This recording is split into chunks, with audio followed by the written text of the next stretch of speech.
Greetings, attendees of the International Green Economics Seminar. My name is Rachel O'Reilly. I'm the head of business development for U.S. and the Pacific Rim for Wildlife Works. I'm talking to you today from San Francisco, California. And while I would love to be speaking with you in person and have the chance to meet you all, it would not quite be in alignment with what I do for a living, which is focusing on creating a lower carbon world. So I am going to present to you from halfway around the world. I'm grateful for the technology that we have to be able to do that. And I'm very grateful that IIM and MEA has asked me to speak to you all today about a practical example of green economics. I'm going to do that by sharing with you some information about the company I work for, Wildlife Works, and our REDD+ projects, what they mean, what they create in the world, and how we do them. I'm also going to talk a little bit about the state of forests in India and what opportunities there are there. To begin with, I'd like to share a little background with you about Wildlife Works and what this acronym REDD+ means. REDD stands for Reducing Emissions from Deforestation and Degradation. It was a model that was created by the UN when they looked at all annual greenhouse gas emissions and saw that nearly 20% it can be attributed to deforestation. That figure is staggering when you think about the fact that all global transportation combined, all planes, all trains, all cars, is less than that. So deforestation is one of the biggest issues that we face in terms of greenhouse gas emissions. And the UN wanted to find a way to make forests more valuable standing than cut down. They did that by creating the REDD model. REDD puts a value on forests. It creates a model that allows forests to stay standing. This is obvious. Forests sequester carbon. So they provide an important ecosystem service to the entire world by mitigating climate change. And this REDD model is meant to have a framework in which organizations, communities, countries can create projects that leave forests standing. A couple of things that REDD projects do, you can read here about it, but they obviously sequester carbon from the atmosphere by protecting these highly threatened forests. They save endangered wildlife, and they uplift impoverished and rural communities in the areas where our projects are based.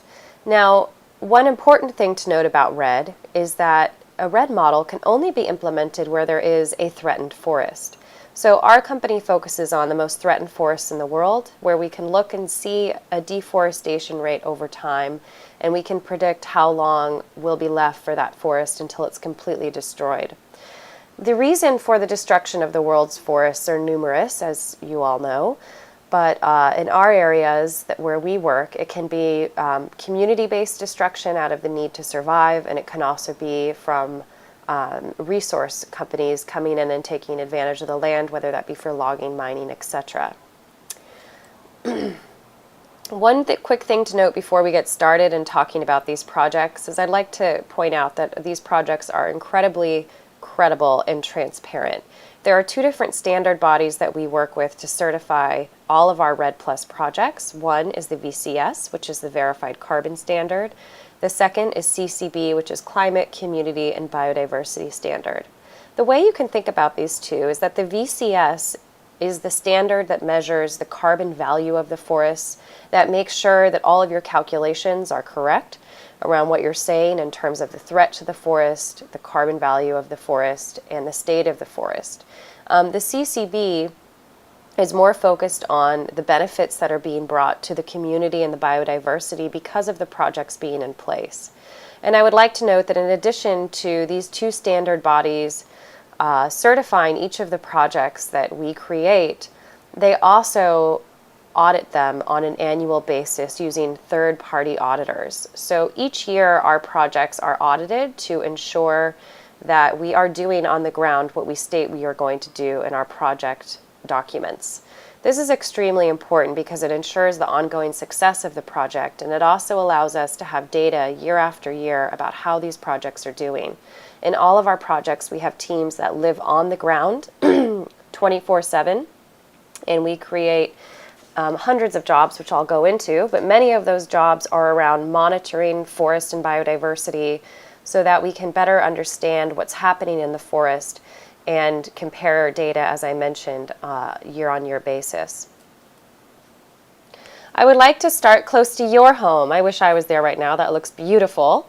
I wanted to talk about the state of forests in Northeast India.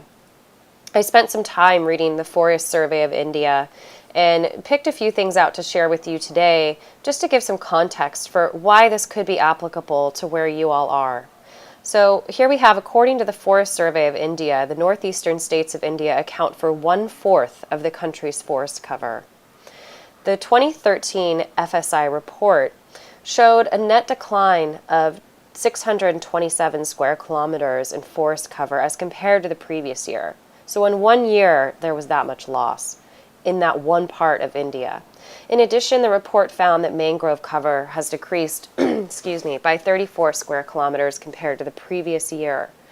So this is very devastating. As many of you know, mangrove is incredibly important, not only for ecosystems, but for carbon sequestration. And as we all know, the loss of forest cover also means the loss of habitat. For some of India's most beloved threatened species, such as elephants, tigers, the Huluk gibbon, and clouded leopard, just to name a few. This is in addition, obviously, to the loss of heritage with rural communities and tribes that live in these areas that are often forced out because of deforestation.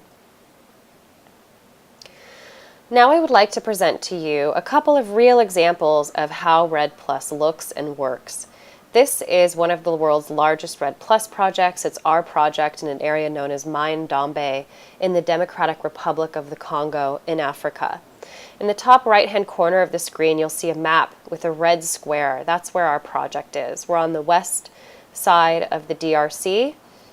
We are not close to any of the areas that have had history of civil unrest. Where we are in the Congo Basin rainforest. We have a project there that's protecting over 740,000 acres of the world's second largest intact rainforest. And a bonus that we got as part of this project is that there is the wetland of greatest international importance according to the Ramsar Convention included in our project. This project brings benefits of direct carbon financing to this rural community of about 50,000 people, and because we stepped in to protect this highly threatened area, it resulted in the cancellation of an industrial logging concession. So you can imagine this is just one photo of many beautiful images of this project. This entire area would have been decimated due to the logging concession if we hadn't stepped in. The second project that we have is in Kenya, and it's the world's first verified REDD+ project. It's in the Kasagao corridor of Kenya. Again, on the map, you'll see the red square outlining where our project is. As you can see, it's in between two of Kenya's largest national parks. It protects over 500,000 acres of threatened forests and brings the benefits of carbon financing to a rural community of 100,000 people there. And one thing that I'll note is that all of these projects, the way in which we protect the forest, the way in which we benefit the community, is by putting a carbon value on the forest. That's what the REDD model was meant for. And that the value of the carbon in the forest is then equated to carbon offsets. And we go and we sell those to large companies and corporates and organizations that want to be accountable for their unavoidable emissions. So all of this is a carbon model. Both of these projects are successful examples of this. And I'm going to go into some of the details about what happens when you protect a forest in this way and what the benefits are from selling these offsets to different types of companies and how it gets back to the ground to create real transformation. In terms of wildlife in the forests, obviously we have a plethora of interesting species both in the DRC and in Kenya. I can let you read on the screen here about some of the species, but many of these are threatened or endangered species, and it's extremely important to keep these habitats intact so that all of these animals and all of the biodiversity that creates this ecosystem can live successfully. I'll pause for a moment so you can read a bit about the biodiversity in these projects. Education is a big focus at both of our projects. When we sell a carbon offset, every single time that happens, not only do the landowners benefit in Kenya, it's a 4,500 individual landowners that benefit, but we also have a community trust set up, and the community themselves gets to decide how they will spend the money, and then we manage the process of making sure that that money goes where it's supposed to. So for example, in Kenya, the community decided to use 40% of its allocation from carbon proceeds to fund school bursaries. That program has led to over 2,500 children being awarded those bursaries. In the DRC, which is our newest project, there were no schools in the project area.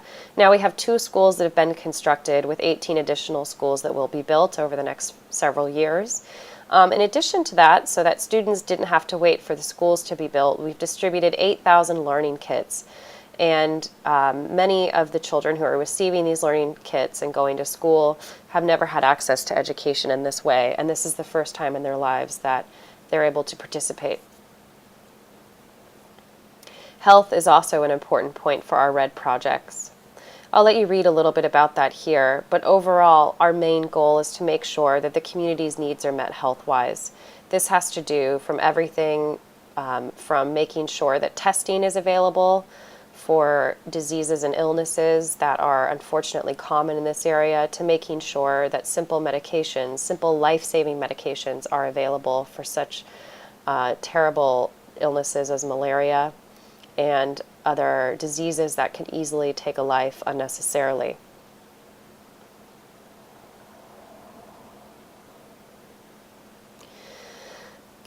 It's all really about the community for us with all of these projects. So we take a holistic approach to conservation that includes the community at every step. This model of including the community begins before we even start the project. We go through months and sometimes years of communications with the community, local and national governments to make sure everybody is on board with how they will benefit from the project and what it means for the development of their community. So if the following are a few examples of the types of sustainable development that leads to this green economic model that we have through REDD+ projects. In all of these projects, we have to figure out how to address the root causes of deforestation. So one thing that we work on closely with the community is food and water security, and that comes in the form of agricultural intensification initiatives as well as various water projects. A specific example of how our water projects have affected the community comes from our project in Kenya. Before we implemented different water catchment projects throughout the project area, most families had to travel for hours and paid 60 cents for 20 liters of water. However, with the newly developed water catchment projects, the community has closer access to water, and they pay 25 cents per month for unlimited water for the entire family. These types of benefits result in enhanced quality of life, more expendable income, and increased health and well-being. This especially affects women and children. On that note, we believe that supporting women's empowerment and development is important in any rural community, and that's why we're committed to empowering women in a variety of ways.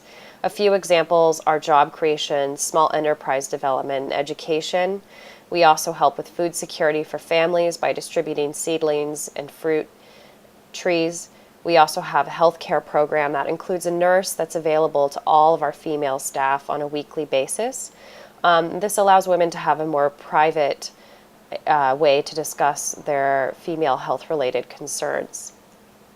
And that's Mama Mercy there, who's our women's group leader, one of our women's group leaders in Kenya.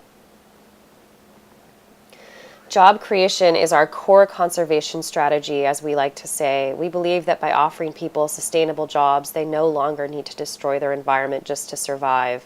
Hundreds of jobs have been created, ranging from eco-factories workers to seamstresses to rangers to forest monitors to teachers and more. This is all very important because if the community has a sustainable livelihood strategy, so to speak, then they're not forced to participate in either selling their land to resource companies, destroying it to survive, or the numerous other ways in which forest ends up being destroyed out of community necessities. All of these jobs, we have about over 400 created in Kenya. We have over 100 created in the DRC. Again, the DRC is a newer project, so we're still building up the job creation activities there. And all of these jobs are full-time, sustainable jobs for members of the community. I also would like to give you a perspective about who are the customers that are purchasing these offsets. Many of the names you see up here are either 100% carbon neutral, meaning that they've taken consideration of all of their unavoidable emissions and are offsetting all of those unavoidable emissions with our projects, or we're part of a portfolio or certain initiative that they have to offset an aspect of their business. We have more customers than this, but this is just an example of a few. These are companies that believe that green economic development is a key to including in their business strategies, and it's encouraging to see the success we've had with some of the world's largest brand names. This takes us back to looking at the possibility of REDD in India. Right now, there are a few international organizations, including Wildlife Works and local NGOs, that are in the early stages of determining if a REDD Plus project in Meghalaya is feasible. This is very exciting. And in addition to that, USAID is sponsoring a 5-year, $15 million project called Forest Plus, Sustainable Forests and Climate Adaptation. It is working with 4 Indian states, as listed here, and they are looking at how to prepare each of those states for REDD Plus implementation. So, in summary, can green economics be successful and play a leading role in climate change mitigation? Yes. If you look at the REDD Plus model, if you look at how these projects are benefiting not only forests and wildlife, but also communities for the long term, you can clearly see that everyone is winning here. The companies that are involved are being responsible for their emissions. The communities, the local and national governments are being paid appropriately for protecting their forests instead of destroying them. And sustainable development is being put into place so that all of these projects have a way to sustain themselves without the destruction of their forests far into the future. All of our project terms are 30 years, so we will be around for a long time, but the goal is that we have so much sustainable development that gets put into place that is so relevant to the community and authentic to the area that we will not have to be, having this model 30 years from now. Hopefully we'll be in a different place with it. With that, I would like to thank everyone that's been involved in making the Green Economics Seminar possible, including IIM Shillong and MEA and all the people that worked so hard on pulling this together. If you're interested in learning more about the state of the forests in India, I encourage you to research the Forest Survey of India. It's got some really great information that's very clearly laid out and easy to go through. If you have any questions, feel free to email me. I look forward to hopefully meeting you all in person someday, and in the meantime, wish you the best and a very successful, inspiring seminar. It's events like this when we come together and share what's working and what's not working in all different parts of the world that we can truly begin to solve problems at home and be inspired by what's happening, even in Africa. So thank you for having me. Have a wonderful conference.